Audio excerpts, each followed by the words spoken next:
And good morning, everybody, and welcome to the Morning Brew live on Brew Sports. It is a Tuesday edition of the program today, and there is a lot to get to. But before we get to anything, it's business as usual. I am Baxter Colburn, but Jaymee Evers is back finally. My goodness. Good morning, Jaymee. How are you? Good morning. I'm good. How are you? I'm good. It's been sad without you. I tried not to cry yesterday. Thankfully, Mackenzie helped keep me together yesterday. Yeah, she did a really good job. She did. A very special thanks to Mackenzie Laurent for joining us yesterday, filling in so admirably. She was only about like a 5.5-foot flyer. She wasn't the full 6 foot, but she did a great job yesterday, but we definitely missed you. How was your trip? How was Nashville, Smashville? Good. I'm sorry. It was 90 degrees on Saturday. Oh my gosh. It was beautiful. So we Just spent outside, grilled out, and then the game on Sunday. My Which goodness. Got that W. Great. That W, that 3-1 victory over the Blues. Yeah. Crazy. It was awesome. Is it still kind of surreal, like, knowing, like, what is going on with this series? I mean, it's still, I feel like if I was you as a fan, I would still just kind of be like, this still is real life. Like, we actually are winning. Like, we've got a real shot at this. Yeah, I'm shocked at how efficient and quick and precise they're playing. I'm surprised that they've made it this far. For those of you that may or may not know, they've never made it past round 2. I mean, the Predators are only 19 years old. Next year, they'll be around for 20 years, so they're still an extremely young team. Jeez. And I didn't realize they were that young. Yeah, 1998. And one thing that I'm finding myself doing more is reading a lot of, like, things on Facebook and finding a lot of like comments and arguments, and like it's just funny how people just can't, and like obviously I'm super happy right now because I'm a Preds fan, right, and I don't really care about anybody else, but it's funny how upset people get when teams that aren't known for doing well do really well. So people always have all like really negative comments people to get bent out of shape. Right, and it's just like I'm always someone that likes to take the underdog. Like I picked the Wild, I picked the Blue Jackets, and like they never go very far. Right. So now that the fact that the underdog is finally succeeding. It makes me really excited. Rightfully so. So I don't know. It's cool to see it. I like, and I'm excited to see people that are players that aren't typically doing well in the regular season. Like Colton Sissons didn't even play for the whole season, and now in the playoffs he's just killing it. It's crazy. So. Yeah, it's exciting. I can tell. No, it's great to see that you obviously have such a big passion for this, so it's exciting to see your passion coming out. And we'll be able to expound on that passion a little bit later, too, when Jeff Charles, one of our NHL correspondents, swings by the program, too, to help us kind of talk about everything. Big news last night in the Caps-Pen series. Sidney Crosby going down with an injury as well, too. An upper body injury, as the hockey world likes to call it. So we'll hopefully dive into that a little bit more. But first, a good morning to Jeff and Josh, also wishing us a good morning on Facebook. Great to see all of you. We are live streaming on Facebook, on YouTube, and on Spreaker.com. So make sure you tune in on whatever platform works the best for you. And don't forget to share with your family and your friends and everybody else as well, too, this morning.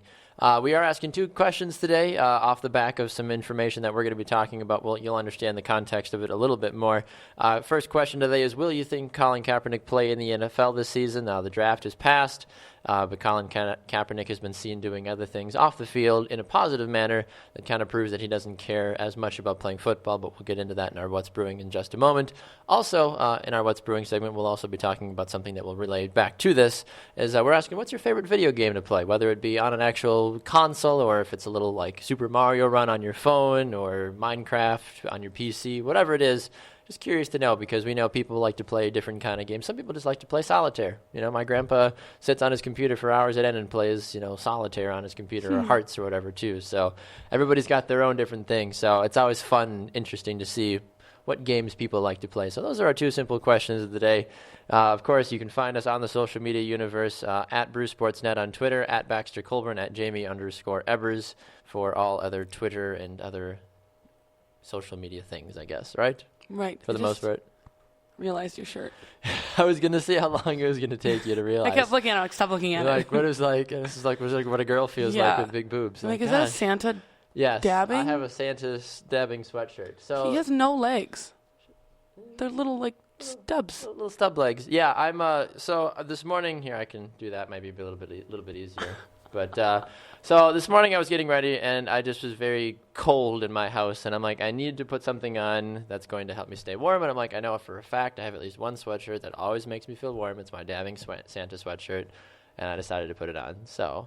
I think I have Christmas sweaters, but like after Christmas they go back in a box. And it wasn't a box, but it's also a box that's still in my closet that's still visible, so I looked at it, I'm like, still cold, but like I feel like that's just kind of become my persona. Like I just kind of wear whatever the heck I want. And that's just part of my personality, I feel like. So hence the reason why I'm like, going to dab on Santa today. And I like it. Jaymee, you made fun of me for dabbing before on the program before anyway, so I'm like, it just kind of goes hand in hand. It fits. So it works. So that's what Santa dabs on this morning for the Morning Brew. But the Morning Brew, of course, as we lead off with our What's Brewing segment, where we talk about a couple of things in the world as a whole that people are talking about or what's trending.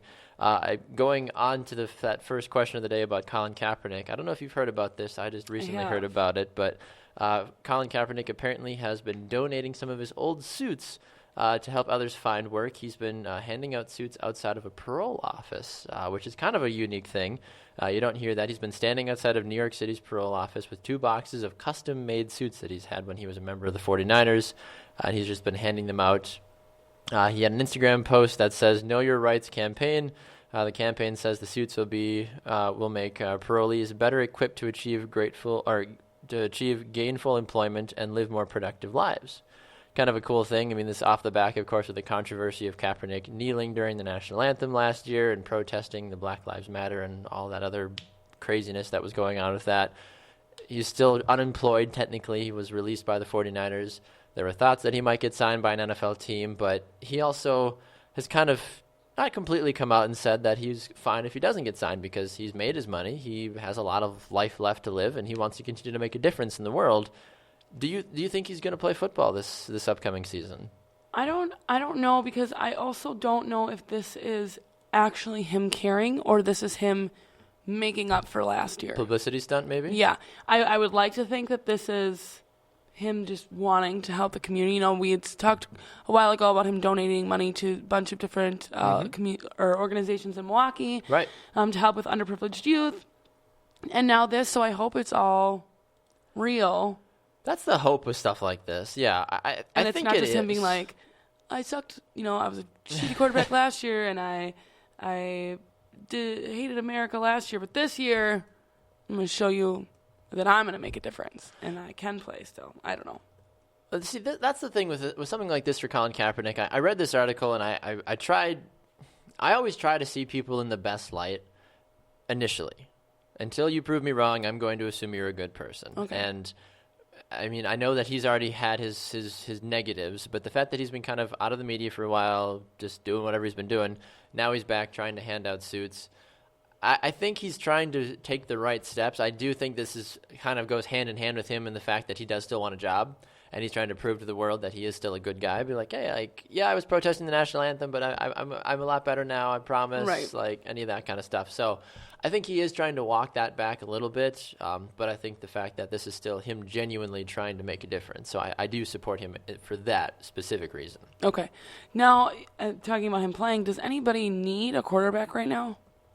Well, that's like the where thing. he would be able to go? Well, the team that needs a quarterback is the team that got rid of him, the San Francisco 49ers. Cleveland also potentially needs a quarterback, and they failed to really go out and draft a high-caliber quarterback. I mean, you could make arguments about a couple of different teams probably. They could still use some sort of assistance. So I think that the job market is not completely closed if you're Colin Kaepernick. You have an opportunity to go and still make a difference somewhere, but I don't know if someone's going to pull the trigger on him, if Jay Cutler's going to get a job. I mean, there's a couple of those veterans still floating around out there. Right. And let's not forget, for the right price, I bet you Tony Romo would leave CBS and still come play as well, too. So I don't necessarily know, but I think Colin Kaepernick will find a way to end up on an NFL roster before the regular season kicks off, honestly, in August. That is one of the 2 questions we are asking today. Josh agrees with me. He says, I think some team will pick him up by mid-season. Yeah, I mean, with the injuries, the bug, the way that flies usually around mid-season, I mean, you know, the way that certain quarterbacks go down, and it wouldn't be surprising, honestly, if Colin Kaepernick finds himself on a team as the starter by week 7 or week 8 because XYZ got hurt and there was nobody else available to help kind of come in and rally the troops. So it's always a possibility, to say the least. One of the other What's Brewing topics that I know that others like Brew and Adam and others watching will probably appreciate is, I don't know if you ever played Call of Duty or not. I have. I played a little bit with one of my friends. I played the Black Ops game with my college roommate. He was like legit into it, and I just would like to pick it up and just run around and shoot people. I wouldn't play online, wouldn't do any of that stuff. I was not nearly that good. But apparently, for those that are the huge Call of Duty fans, Call of Duty World War II is coming out soon. They announced that they're going to have something unique about this upcoming game. First ever, there's going to be female soldiers in the multiplayer version. Cool. which I think is really cool because World War II is when female soldiers became a hotter commodity. You see a lot of the historical pictures of some of the women with guns looking all badass, like, whoa, like that's pretty crazy. But I think this is a really unique and a smart move by the makers of Call of Duty. How did you react to this when you heard this for the first time?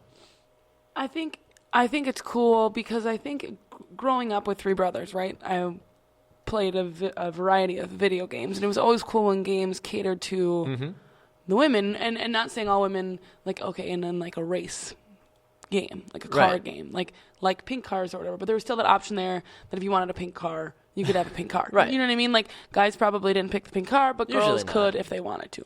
So that was always cool. So this is super cool. There's a lot of women in the military. I don't see why they wouldn't. Like, not doing it probably would have stirred the pot a little bit more.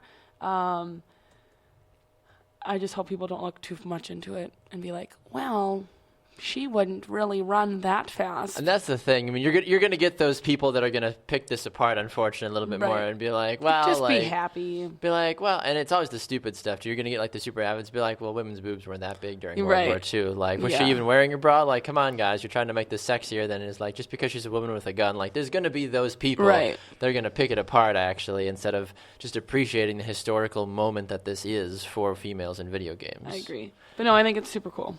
Do you have a favorite game that you played either as a kid or that you still like to play for fun while you're sitting on the toilet at work? I mean, like, I'd have to say that I'm a big, like, Mario Kart person. Cheers But to if that. I were to pick something, like, newer, like, beginning of college and high school, I definitely played a lot of Call of Duty with, like, my brothers, like, my high school boyfriend, like, my college guy friends, so... I think that was kind of like the not the stereotypical thing to do, but like if you were a girl, like, and you dated some more of like a gamer guy, like that's kind of like you were like the cool girlfriend and be like, dude, like my girlfriend loves to play video games. Yeah. Like that's like bragging rights for guys. Like, oh my god. I don't know if I love to play them or I played them because he wouldn't get off of the video games. Like, like I would go over to his house and we would play Call of Duty because otherwise we weren't hanging out. You know what I mean? Like he wouldn't let me play on live with him like under his, I had to be like, because there was like, if his name was, you know, whatever, Bob 25 or whatever. Right. I was Bob 25 too, so that I couldn't kill like his kill streak or his. Oh, sure. Yeah. I know that's the thing. People would get so like bent out of shape like for their kill streaks. Like even when I played with my friends and stuff, like the little bit that I would play, they would be like, all right, you can have this throwaway profile because I don't care about that one anymore. Like I ruined that one. But you know, don't touch this one, or like there would be like debates about like who could kill the last person or whatever, so that way like they could keep their kill streak alive. And I was like, good God, I'm like, I just thought we were playing a game, guys. Like I'm not trying to make this a bigger deal than it needs to be. Big Ken likes Call of Duty. Big Ken. Ken and I need to not only play golf, not only drink, but also play Call of Duty together. Brew raises a very interesting point, and I'm curious to your thoughts about this too. Brew said, my dad taught me to never hit a woman. I don't know how I feel about shooting one in a game. Oh, stop it. See, that's the thing. There are those people. And that's nothing against Brew. This is just a general question. Like, there's going to be people out there that are going to have an issue with shooting women. But, I mean, if that's the thing. It's a video game. If they are in a game like this, you are saying, and you're basically acknowledging that you are okay with trying to shoot them. Yeah. If they're female soldiers for Russia or female soldiers for Germany, and they're trying to shoot you as the American troops or whoever you're playing for, you have to kill them. You're not going to just sit there and just get shot every time a female soldier rushes you. Like, and I don't know how many female soldiers were a part of other nations, and I'm not a huge World War II history buff, but it's part of the game. You're going to try. I mean, you also don't see too many women in the infantry line, and if you do, they're not like front of line. And that's the thing. I don't think you're going to get a lot of infantry gals, but of course, there's going to be some running around with guns now. Of course, in this new World War II game. I think you're fine. Shoot them. I think it's a monumental thing. I think it's a good thing overall to say that women in games, because you've got like the female leads like the Lara Croft Tomb Raider and some of those games, like those are good games, but in a game that is particularly violent on purpose in a historical setting, like females were there. Like you didn't have Sven from Germany running up to Lisa from Massachusetts and being like, oh, you're a woman, I'm not going to shoot you. Like he shot her. He didn't care. You had the wrong colors on. Boom, you're dead. Nobody was trying to be a gentleman on the battlefield. That's the honest truth about it, you know? That's just how I feel about it. No, I think you're right. Did you have anything else for us this morning? I know there was some really weird stuff that I know we're going to kind of talk about a little bit more, a little bit later on, but I was going to ask do you have anything else for our brewing segment before we get to the slick-looking Jeff Childs? No, I think we can move along.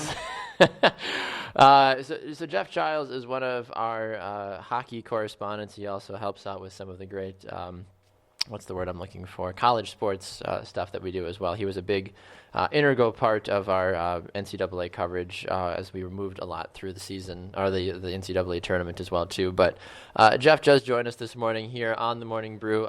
Jeff, a very good morning to you this morning, sir. How are you today?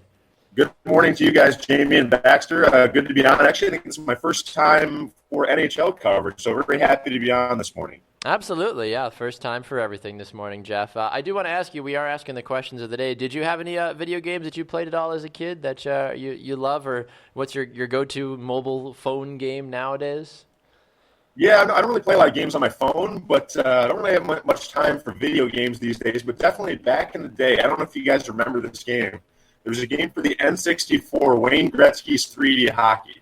Oh. And it wasn't just the game or the gameplay, but it was, the graphics were a little bit wonky back in the day in the late 90s, early 2000s, but that was sort of it was a console game, but it was a throwback to really sort of an arcade game. You had sort of the kind of like bubble hockey with the players with bigger heads, and the puck was really big, and it was a really fun game. I don't know if you remember it.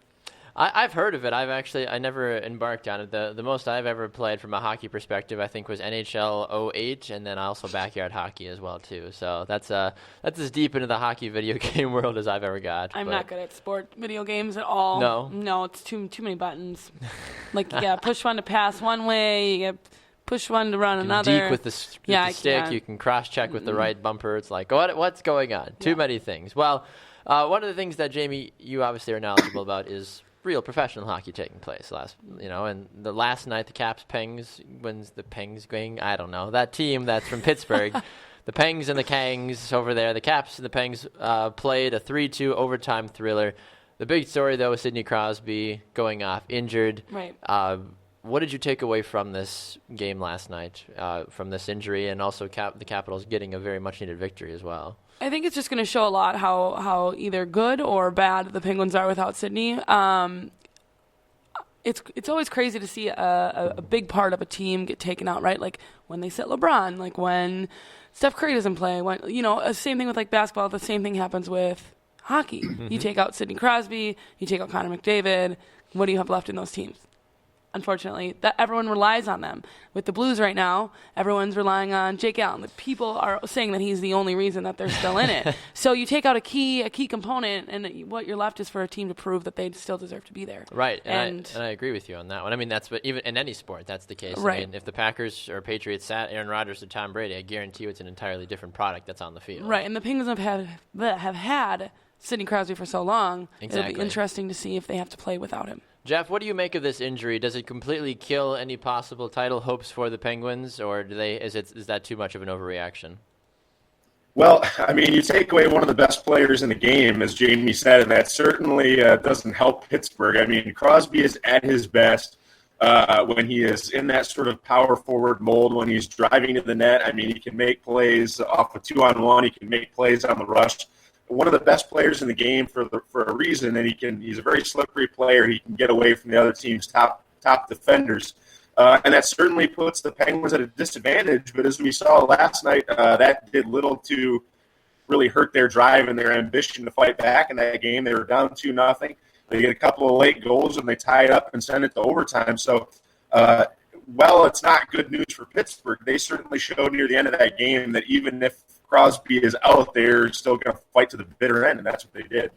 I think one thing, if you're Pittsburgh, it's great to see that Evgeny Malkin is basically ageless. No matter, I know he's not incredibly old, but the fact that he continues to perform on a consistent basis is huge. He was a big part of their title run a couple of years ago. He still continues to pick up the pieces, and I think he kind of gets swept under the rug a little bit because his name isn't Sidney Crosby, and He hasn't been hoisted in the limelight like Sidney has been, but I think Malkin is still an incredible player. He accounted for 4 total points last night in the game. He's done a lot for Pittsburgh, and he's going to be called on a lot more now, especially if Crosby can't go for this next game.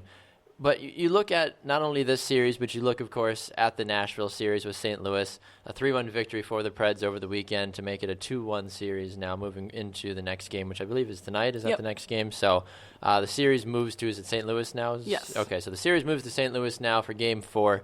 This series, I feel like, is what a lot of folks are watching, not because St. Louis has just been blowing people out of the water. Yes, they did do some weird stuff to Minnesota, and some folks are saying that Minnesota just played a bad series. They just got some bad luck to the draw.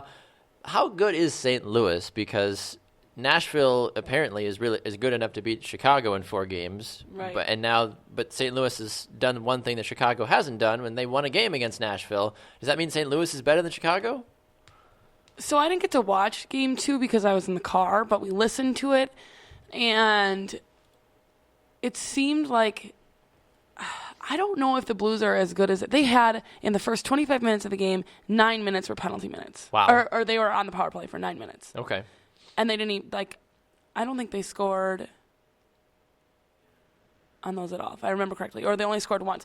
So we're, the Predators are shorthanded, giving them obviously the advantage to score. They scored once, but only once and over almost, that's almost half of the time that the game was being played that they were scoreless on the second power period plays. too for both teams.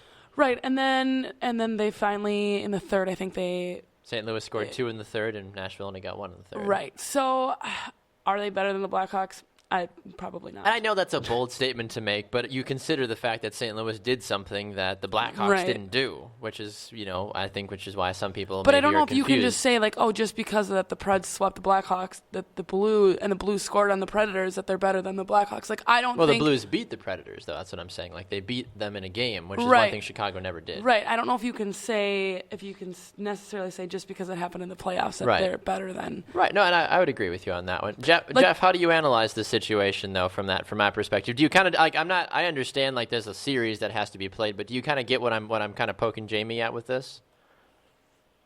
Yeah, I mean, I think that's very fair to say that if it's just one game, sure, Baxter, it's one part of a series, but St. Louis has had more success. I mean, you can look at it and quantify it than Chicago did against Nashville, but I look at the series too, and I'm really concerned for St. Louis. Offensively, as Jaymee said, Jake Allen's one of the biggest reasons they're in this series. But I mean, you look at the series as a whole, and Nashville defensively, excuse me, whether it's PK Subban or whether it's any number of the defensemen for Nashville, they are making life really hard on Tarasenko. They are making life really hard on the Blues offense, and St. Louis has got to do something different to stall Pacarine, whether that's drive the net more, excuse me, whether that's get deflections in front, because he is seeing everything, he is stopping it, and as good as Tarasenko was in the regular season, he's been really a non-factor. That's got to change for the Blues.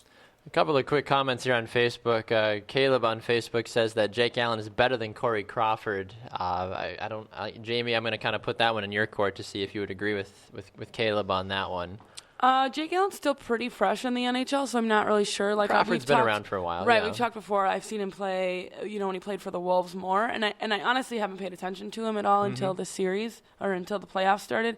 Craig Crawford's getting, I don't want to say he's getting old, but he's been around for a while, so I don't know if it's the whole fresh meat, super excited kind of thing. But right now he's obviously playing way better than Corey Crawford is, which makes me wonder why they didn't start Scott Darling more this season, but whatever.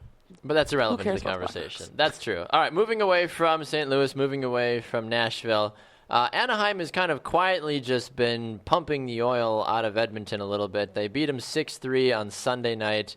They're going to get another crack at them on Wednesday evening. Of course, Ottawa and New York are going to play tomorrow night as well. But talk to me a little bit about this Oilers and Ducks series, Jeff, and your takeaways from that thrashing the other night from the Ducks. Yeah, well, it's certainly they've certainly changed their formula. They've certainly changed the recipe than what we saw in the first couple of games, where Edmonton was really dominating time of possession. The puck possession was there for them. I mean, Connor McDavid and his mates could do whatever they wanted against Nashville. But I think Nashville has figured out maybe a different way to approach Edmonton and a different way to approach their puck possession, their pressure, because they look like a totally different team. Well, will this approach change the series for Anaheim? I don't think so. I think on the whole, this is still Edmonton's series, but we finally saw some life from the Ducks after it looked pretty lifeless in the first couple games.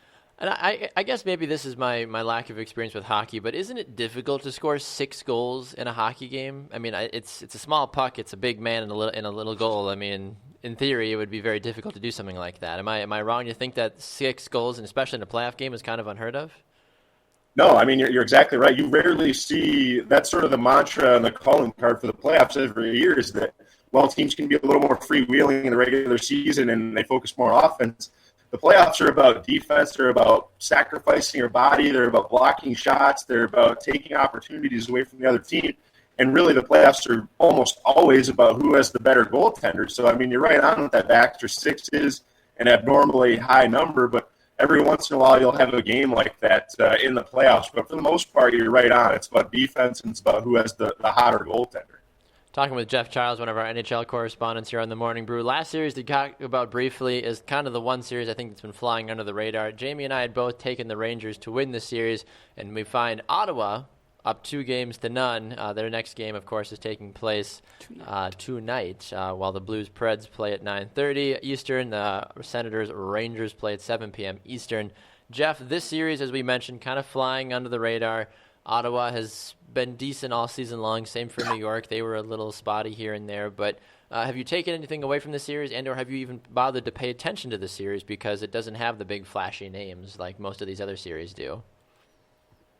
To be honest, I'm not going to never lie to you, Baxter. I have not watched the series as much as the other series right now, and a lot of that's for good. I think the other series are just a little more interesting. They have the star power, as you mentioned, but I think at times in the series, I look to the series and I look at the goaltenders, and Henrik Lundqvist, even though his team is down 2-0, sort of like Jake Allen with St. Louis, Lundqvist has really done a lot to make the big save and try to keep his club in this. But I just look at this series, and I think it's frustrating to see guys like Zuccarello for the Rangers and a lot of their other forwards not produce offensively in this series. And I think that's what the problem is. For the series, I mean, yes, the Rangers in Game 2, they had 5 goals and went to double overtime, but for the most part, I feel like Ottawa has done a good job in taking the Rangers out of what they want to do and really shutting them down. All right, Jeff, good stuff from you, sir. We appreciate you swinging by this morning. Where can people find you on social media? Find me on Twitter. That's at Jeff J. Childs, Geoff, and then J, and then Chiles. Perfect, Jeff. Thank you so much for swinging by, sir. We'll talk to you soon. Thank you. Thanks, guys. Have a good morning. Not you as well. There goes Jeff Childs, one of our NHL correspondents here on the Brew Sports Network on the Morning Brew. Quick check on the comments really fast. Caleb answering our questions of the day. He said, Colin will not play in the NFL this season. I have a feeling he's getting blackballed just like Ray Rice is. Yeah, that's definitely been one of those links between players that have, Ray Rice has still been trying to get a job the last 2 years. Now Colin Kaepernick, similar issues as well. Caleb also says his favorite video game is NCAA 14. Non-sports, it would have to be Need for Speed, Hot Pursuit. Those Need for Speed games were phenomenal back in the day. Love those. I always played them and played like a real car. So played like a real car? What does that mean? Is that the one where cops chase you, right? Well, yeah, that's Hot Pursuit. So I stopped at the stop and go lights. Did you really? You never just blew through the lights? I mean, sometimes, but then sometimes. You're such a law-abiding citizen, Jaymee. Wow. That's so amazing. Did you stick your hand out to signal for a right turn as well too? Did you ever play the Grand Theft Auto games? Yes. Did you? Mm-hmm. I never did. I have 3 brothers, Baxter. I played all of them. Played all the video games. I'm not saying it's a bad thing. I'm just curious if you did or not. Did you participate in the shenanigans? Oh yeah. But I also drove like a law-abiding citizen in that game too. Sometimes. Would you go up to people's cars and prostitutes. Be like? Sometimes they have it coming. Did you ever walk up to cars and be like, "Excuse me, would you please get out of your car?" I don't think that those vocabulary words were inside of Grand Theft Auto. Or probably in middle school, Jaymee. Yeah. High school, Jaymee. I said, "Get the fuck out of the car!" Whoa, good God! All right, easy. I'm trying to think what my favorite video games. I mean, I played a lot of sports games growing up. I mean, Tanner and I talk about how we love backyard football and backyard sports as a whole on halftime all the time. I love the Madden games. I love FIFA. I don't know if I have a particular game, though, that I was, in love with. I mean, I love board games. I love playing Catan and Ticket to Ride. I don't know if you've ever played any of those or not. Those are super fun games. Aside from that, I love Farkle. I don't know if you've ever played Farkle as well. I have not played Farkle. You have to come to the Colburn house and we'll Farkle you properly sometime. I like Cranium. Cranium, okay. Yeah, I know some people. We used to play, this is really stupid, but we used to play guys versus girls, and it was always my friend Peyton and I, and we had one character, and then the boys had another character. Of course. And if you lost, you got to, like, light it on fire a little bit or, like, chop its leg up. I'm not sure why we did that. Whoa. But they became, like, mutants by the end of... Sounds a bit... yeah. Sounds like a Cranium game I would not want to be trapped in. Sounds like a horror movie Cranium. I'm not sure why we thought that was a good idea, but it was. I have no idea. There's been some... Okay. So we talk about how you maybe will possibly, if you're lucky, find Mr. Right at some point, right? And you've talked about how... proposals are kind of whatever. Like, I think, have I showed you my proposal? Like, yes. I had like the flower petals and all that fun. But yes, anyway, it was beautiful. You can, if you really want to find it, just look it up on YouTube. Just look for my name and proposal or whatever. Anyway, so one of the stereotypical things that happens at sporting events is somebody will get proposed to on the Jumbotron, or they'll do it at center ice, or some cutie, mushy, cheesy, blah, blah, blah, whatever kind of thing. So a fan was at the Boston Red Sox game the other day and was like, I'm here in Boston. Things have been going great with my girlfriend and I. Why not propose? Like, that would be great. Unfortunately, she said no. She said no while the entire stadium was chanting, say yes. Right. How do you say no when the entire stadium is chanting, say yes? I'm pretty sure...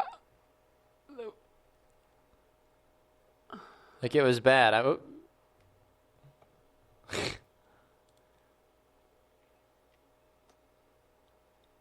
don't even see, like, what's going on.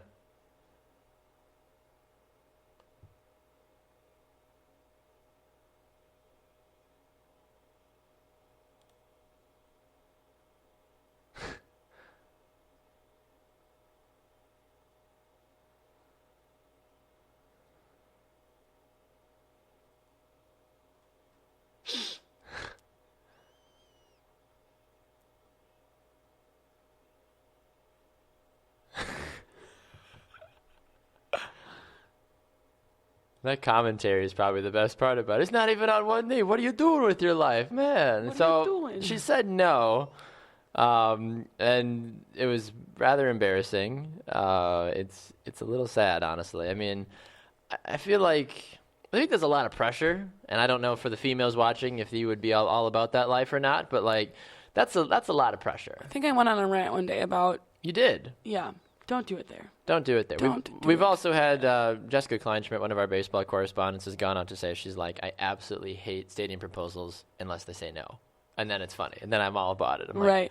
Like, it is. It's very stereotypical. It's like, oh my gosh. Like be a little more creative. There's so much pressure. Or like getting proposed to at an event, like, hey, it's Christmas, here with my family, like, open up a package. It's like, oh my gosh. Don't make it all about me. Like, or us. Why do you, like, because then, like, there's added pressure. Yeah. You know, like, if I were to propose to you or whatever at, like, a college graduation ceremony in front of thousands of people, it'd be like, sure. Like, you'd probably, in the moment, you might be like, oh, that's so great.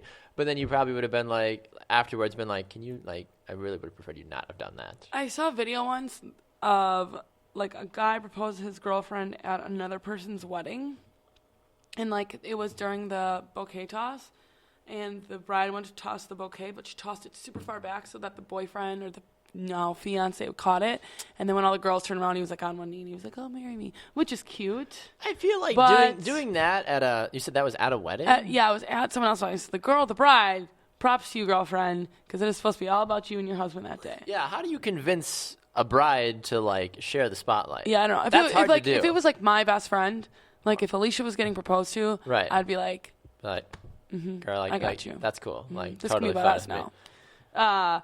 But, yeah, just do it in private. Interesting. Hannah says she would have definitely said no if Adam embarrassed her like that. I can understand that, I guess. I mean, I'm assuming Adam didn't do something like that, so... Josh also said supposedly the people saw that couple arguing earlier in the game, never going to work. Pro tip, don't ask a question you already don't know the answer to. Well, and the camera guy was super awkward. He was, like, on them, and then he, like, turned away and then put his head down. It's like, look, things are happening, but they're not, but they are still. Like, That is a little weird. Like, okay, I mean, my proposal was a little much. I will admit that. Like, I had 2 dress rehearsals for my proposal, but there was a lot of timing that had to happen. There wasn't a lot of people there, but there was a lot of people behind the scenes making it happen. Mm-hmm. Like, there was just my wife and I and one person singing.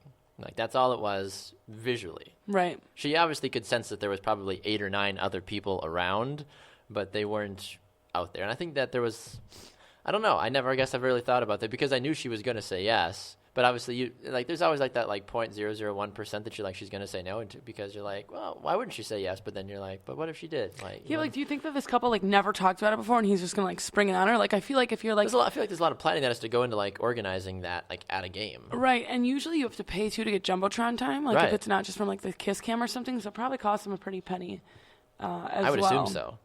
I just find it a little funny and a little sad. Take that $600 and put it towards my ring. Seriously. Well, maybe he was a nice ring. Maybe it was a bad ring.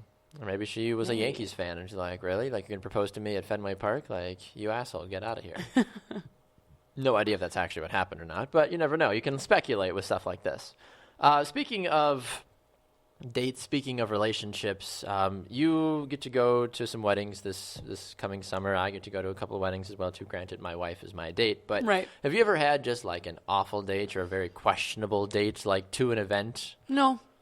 Because usually if I don't have anyone to go on, I'm cool with riding solo. Right. So last night was the Met Gala. I don't know if you paid any attention at all. It's another award ceremony or whatever, another event for people to feel good about themselves, basically. But people are buzzing about Jalen Smith and his quote-unquote prop, or some are calling it his date that he took last night. He took a handful of his dreadlocks with him. He did. To the Met Gala. And he's had them for a while. His hair, they cut his hair. Right. In preparation for a movie. So they've just been sitting in his house. That's what I want to know is number one, where have these been? Right. Number 2, what's wrong with his teeth? He's got a grill on. Is that what that is? Yeah. I was wondering because I was like, dude, wearing fangs or vampire teeth? Yeah, it's a grill. What's going on? There's some weird stuff going on. There's a lot going on in this picture. You can tell the girl in the background there to the right, she doesn't care. She just is man, what you doing with your hair in your hand kind of thing. There's a lot going on. But the Met Gala is known for the, rogue fashion statements, though, from what I've been told throughout the years. Looks like he has a black tee from Target on, some dress pants and a trench coat, and some stupid shoes. Yeah, and heels. 2 or 3 chains around his neck. Right. You look stupid. He does, but at the same time, isn't this par for the course for Hollywood, though? People are oh, absolutely, I'm going to totally dress like this because I know I can get away with it and not get judged, but also get a ton of free publicity about it. I just want to know if he's holding them together or if he has a hairband around them. It looked like he just kind of I feel like they were sitting on his dresser before he left, and he just kind of scooped him up, all right, well, I'm going to just hold him in my hand now. Yeah. What do you do with him, when you have to go to the bathroom or the thing actually starts? Do you set him down somewhere? It's a roll of how do you eat? Of dreadlocks. Or do you just throw them away at the end of the night and be like, all right, whatever, I'm done. Yeah, I don't know. I'm going to move on with my life. I've done some crazy things with my hair, as you've seen, but I could never get my hair that long. I'm just not about that life. But a rather strange and odd thing to see somebody go to the Met Gala with a roll of their own dreadlocks as their date, basically. A little strange to me personally, but who knows? Remember, we are asking 2 questions of the day. A very good morning to Sarah and Liz and others tuning in. Adam, we asked the question today, what's your favorite video game to play, whether it was on a console, on your phone nowadays. We're also asking if you think Colin Kaepernick will play in the NFL this season also. So I think I've answered both of those questions today. Yes. I answered the video game one for sure. I think I answered the Kaepernick one. You've answered both of those those as well, too. So let us know your thoughts. I did see that Adam said he really enjoyed playing Street Fighter 2 when he was younger. I've heard about that game, never played it, but I heard that it was a good one back in the day. Everybody's got their own ones to play. Liz says favorite game, Mario Kart all the way. Yeah, my wife and I are looking at buying a Wii or an old N64 so we can play Mario Kart in some of those games again. You can get a 64 with 2 controllers and a couple games off of Amazon for $60. I'm going to look that up right now. Because I think when I just got Prime the other week, I was like, wonder what I could get. Yeah. N64. I'm going to just look. I love that you literally just have to look up N64. That's the easiest thing in the world, I feel like, to look up, from a branding perspective. Yeah, you can get an N64 system video game console for $50, it looks like. Let me see here. Available from these sellers. Well, it depends. If you want it brand new, it's going to cost you $600. If you want it used, you can get it starting at $50. $600. Lord have mercy. Yeah, it's all depending on if you want used acceptable, used good, used very good. Like, the prices shoot up. So the used acceptable one, console only, no cords or controllers. I don't want that. Yeah, it's useless to me. Sounds terrible. The good condition, very clean and tested. See pictures. That was like $78. My gosh, I feel like it's almost going to be easier to buy a Wii with games, you know? Nintendo 64 system. Oh, this is probably the one you just looked at. Yeah. I think it's probably one? easier to buy a Wii. Like, I can buy a Wii here, a Nintendo Wii for $66, potentially. A Wii bundle for $75, Wii console for $67. Yeah, if you want to get like the Nintendo Wii U 32 gig Mario Kart 8 pre-installed deluxe set, you can get it for $421. I didn't know that you could sell things on Amazon. Like, where are they coming used from? Just like a toy store? I guess I don't know. Like Joe Schmo from the street. It's probably a way that you can sign up to be like a distributor or something of that nature. Josh says that we should get a Wii. Jeff says Wii bowling. I think that honestly buying a Wii would be beneficial not only for my own personal benefit, but also for Brew Sports as well too. We could have tournaments live on the air, and I think people would tune in for that in all honesty, because who doesn't love a good Wii battle, or Super Smash Bros on the Wii? That's always a good time too. Yeah. So I'm gonna have to do a little bit more research and see if I can't. Ooh, a grape one for $7. A grape what? Nintendo 64. What? Purple. For $6? 64. 64. No, I lied. Where am I seeing my numbers? I don't know. That's why I was confused. $69.95. There we go. Plus shipping and handling. Yep, because it is not Prime. Lord have mercy. I'm going to have to do a little bit more research about that, but I'm all about that. If you have a Wii game that you like to play, I love Wii Baseball. I love Wii Bowling. Wii Golf is very difficult to play. Did you ever get into the Wii Resort sports at all? Not really into it. I've played them, but... Right. Wii is... Unless... I can't do like the games that you have to... that would be much better using like a normal like PlayStation or a normal Xbox to play. Like, where you have to, like, just move your character around. You're not actually doing much, like, with the wands themselves. Like, where Mario Kart, like, you're driving. Baseball, you're hitting a ball. Like, golf, you're swinging. Bowling, that makes a lot of sense to me. But the games that you just literally use your controller and walk around, I'm like, this is pointless. Why don't I go buy a PlayStation or an Xbox? That's right. what I would buy those for. That doesn't make right. sense to me. I don't know. Yeah, Josh says Mario 64 is one of the all-time greats. It is. And then that's the thing. Like, if you want a Nintendo 64, they are available, but you're going to have to pay through the nose to get one if you want to get the 64 plus Mario Kart as well. I really want them to come out with an app for that. I think that is a huge market that that Nintendo is yet to get into, and I really hope and pray that they get into that sooner rather than later. I don't know if they will, but I pray that they do. Jeff also says you can be a seller on Amazon, similar to being an individual seller on eBay. I did not know that. I did not know that either. Yeah, I'm going to have to do a bit more research. I would love to buy a Wii and get that Mario Kart swag on. Be all about that life. Absolutely. All right, Jaymee, before we go, I know that today is Tuesday, which means it's Terrible Tuesday. It also is Yes Drama Day as well, too. Do you have a Terrible Tuesday bit for us at all? Yeah, I think anybody that is a Raptors fan, or the Raptors in general, are probably having a terrible Tuesday because the Cavs just trolled them the entire game. So at first everyone was like, oh, the Cavs, blew the Raptors out of the water. And then I saw the score, and I was like, what are you talking about? But then I watched highlights, and I was like, oh, my gosh, they were just playing. They were just playing. Like street yard ball yesterday, yeah. I think I heard the score at one point yesterday was like 38-8 or something like that. I don't know if that was they were up true by or 20 points at one point. But it was bad. Yeah, but it wasn't even the fact that the end score was. It was the fact that you could clearly tell that the Cavaliers were not trying at all. And they were still just making everything. It was just, yeah. It's kind of like when you play that friend who is clearly better at you than a game, and you're just like, I'll still play because I think I can upset you. And like you actually start playing like, okay, this is a bad mistake. I'm actually awful. So my bad. Forgive me about that. Yeah, Toronto, listen. Were they the better team in the Milwaukee series? Yes, because they actually were able to rise above and flex their playoff experience muscles a little bit more than what Milwaukee was able to do. I think Milwaukee would have been a better series with Cleveland because they've got more length, whereas Toronto is a lot more scrappy and a little bit more just not as versatile as what Milwaukee has. I think that the Milwaukee-Cleveland series would have been a lot more interesting, but obviously Toronto just kind of grinded their way past the inexperience of the Bucks to now be there. Listen, Toronto's going to be lucky if they steal a game. They really are. Cleveland's going to likely sweep these guys and be on their way to the conference finals and just hang out for either Boston or Washington to come up and finally give them maybe a half a chance. Yeah. And even then, I think it's going to still be bad. So I'm not putting a lot of stock in Toronto, in all honesty. I think that if they're lucky, they will not completely get destroyed, but they're likely going to get swept, I'll be honest. So that's my opinion. Somebody that I think is having a terrible Tuesday is Baltimore Orioles outfielder Adam Jones.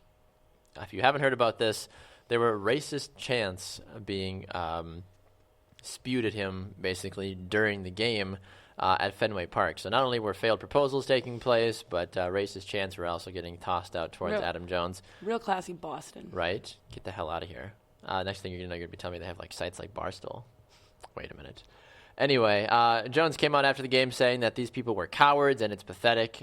Jones has been a visiting player for 12 years at Fenway, spanning 77 games, and he has been subject to racial issues in the past as well, too. So this isn't a one and done. Like, Boston has notoriously slandered him and thrown slurs at him for the last couple of years that he's been there. He said, I was called the N-word a handful of times tonight, he said. It was pretty awesome out there. Thanks. Pretty awesome. Yeah, just part of the job, right? He said, it raises a very good question. I mean, should there be punishments delved out for that? Or, like, if you're security and you're in that area, those fans should get tossed. But, I mean, there's, thousands upon thousands of people at these games. It's hard to just go up to Bob and Sue and be like, all right, you guys are shouting the N-word, like, get out, kind of a thing. Like, how do you know where those chants are coming from? I also just don't understand how people are just so mean. Right. Like he says, he's like, I'm just trying to make a living for myself and my family. He's obviously doing a pretty good job. Like, I just don't understand people's hatred for others. I don't know. I agree. No, that's the thing. Like, when you talk about such hatred in this regards, like, that's what really gets me the most about this, is that this is 2017, and we are still dealing with racial issues. Right. And this is not the first time that it's happened either, which I think is even more ridiculous, because how can you justify this? Boston has had African-American players on their team before. They have had non-white players on their team before. They have Asians. They've had Dominicans. They've had Hispanics. They've had everybody on their team. Those guys aren't getting chanted. Is it just purely because they're not on your team? Is that really what it comes down to? If Adam Jones was a Red Sox player, would none of this have happened? If that's the case, like, that's a little crappy, in all honesty, if you're a Red Sox fan. Like, you need to grow up and stop acting so childish in that regards. Apparently, according to Benny on Facebook, he says they were throwing peanuts at him as well, too. Yeah, a bag of peanuts. That I did hear. That's unbelievable. Mm-hmm. There's something that should be done. Liz says, agreed with the hatred towards others. Show love, y'all. Josh says, if that happened at Fenway, then the MLB should do what they do in Europe. Find the team and make them play a game with no fans in the stadium. Yeah, that's happened before. Really? Yeah. Because the racial chants are bad over in Europe. I mean, there's numerous times where that literally is the issue, though, is like, there is no just white team. Right. There is no just black team. There is no just Asian team. Like, yes, there are some when you really look, but like at the upper high echelon levels, you've got people from all over the world on your team. So if you're telling me that you are only chanting racial things at this black guy or this Hispanic guy because they're just not on your team, they're not your black guy and your Hispanic guy, that's so wrong and so offensive that I think that people need to be, issues need to be dealt with. I mean, people need to be banned. Fans need to just be like, listen, you guys have lost your privileges. No fans at the next couple of games. Like, you're punishing people in the sense that they can't enjoy their team that they love, but you're sending a message that you're not going to stand for it. But the thing is, Boston's probably not going to do that because they know that their fans give them hundreds of thousands of dollars to go to their games, and they're not going to just clear the stadium. This isn't a Tampa Bay. This isn't, smaller market teams that don't care. Like, you can't get away. Like, you could get away with that in Milwaukee. No offense, Brewer fans, but like, you could. If only 10, 15,000 people go to the games, like, are you really going to miss those fans if they're gone for a game? Like, probably not. You really honestly aren't. They don't make the atmosphere in Miller Park. Like, if you go to Fenway, it's all about the 20, 30,000 fans that pack the stadium. And if you got rid of them, of course there's going to be a noticeable difference. So I think that this is something that Major League Baseball needs to focus in on, and they need to address it now. Otherwise, they're going to be completely thrown under the rug and continue to lose respect from people like myself and numerous others out there that already have questions about the league. Right. So that's my thought. Bill says your black guy or my black guy was the first thing I heard. Interesting morning. Yep, exactly. Good morning to you, Bill. It's good to see you and hear from you. I mean, that's the great part about live TV is that you never know exactly what part you're going to tune into. But Bill, we were talking about the racist chants being tossed at Orioles outfielder Adam Jones and how people, how people freak out about the black guys on their team. They don't say a thing about it. But as soon as you're a black guy on another team, all of a sudden everybody is freaking out. So, long story short, that's what we were talking about. But yes, you're a black guy or my black guy. We've all got that one guy. It blows my mind. Or even like for females too. Like really, like when people slander, another woman, but it's like, you're married to a woman, aren't you? It's like, well, yeah. It's like, what's different between your woman and that woman? Because you're just not married to that woman? It's like, I don't know. That was a good. I get it. Yeah. I don't know what I'm trying to say, but that was good. No, thanks. I mean, I think that kind of goes, our Terrible Tuesday kind of goes hand in hand with the Yes drama, honestly. I don't know if you've got any other side Yes dramas that you need to pitch out there at all or not. We are getting ready to wrap up the show, but we are still asking our questions of the day. If you'd like to get at us, I see a couple more comments rolling in, but I'll reiterate the questions of the day. Do you think Colin Kaepernick is going to play in the NFL this season? And we're also asking the question, your favorite video game to play, whether that be from your childhood, whether it be now on your mobile phone, your Wii U, your Nintendo Switch, whatever the kids are using nowadays. Any of that stuff, we'd love to hear it. A couple of great comments here. Liz says, I don't think Colin will be playing. To be honest, teams want to be known for what they are doing, obviously, as a team, and not just what's in the media for shenanigans one player is up to. He could be picked up still, but I think teams are really skeptical. That's a very valid point. I mean, agreed. Nobody wants a PR nightmare. That's the thing with a guy like Johnny Manziel, who has supposedly been trying to rehab to come back to play again. He's been training hard, supposedly, in the offseason to come back. But do you want that nightmare? He's had the drinking issues. He's had the partying issues. I don't care if he can throw for 5,000 yards and 50 touchdowns. Do you want to deal with the PR headache that comes with signing a guy like Johnny Manziel? Right. And some teams have to know. Well, can you justify that? Would you want that on your team? If he's performing well, probably, but he doesn't, so who knows? Right, exactly. Looking at some of the other comments briefly, Josh said, Major League Baseball should absolutely address this, and the Red Sox need to come out and denounce the actions of a few of their fans. I agree. I mean, you even heard some of the fans, I know they was talking about the proposal, but when we were watching that proposal video too, like they're shouting like, they'll be divorced in 2 years or say no. Like Boston fans are ridiculous. In general are just obnoxious. So Jeff also says it would take players on Boston to say something before action is taken on their fans. I agree. Completely agree. Well, Jaymee, this has been fun. I always love when you're here, and I missed you yesterday, but I'm glad you're back.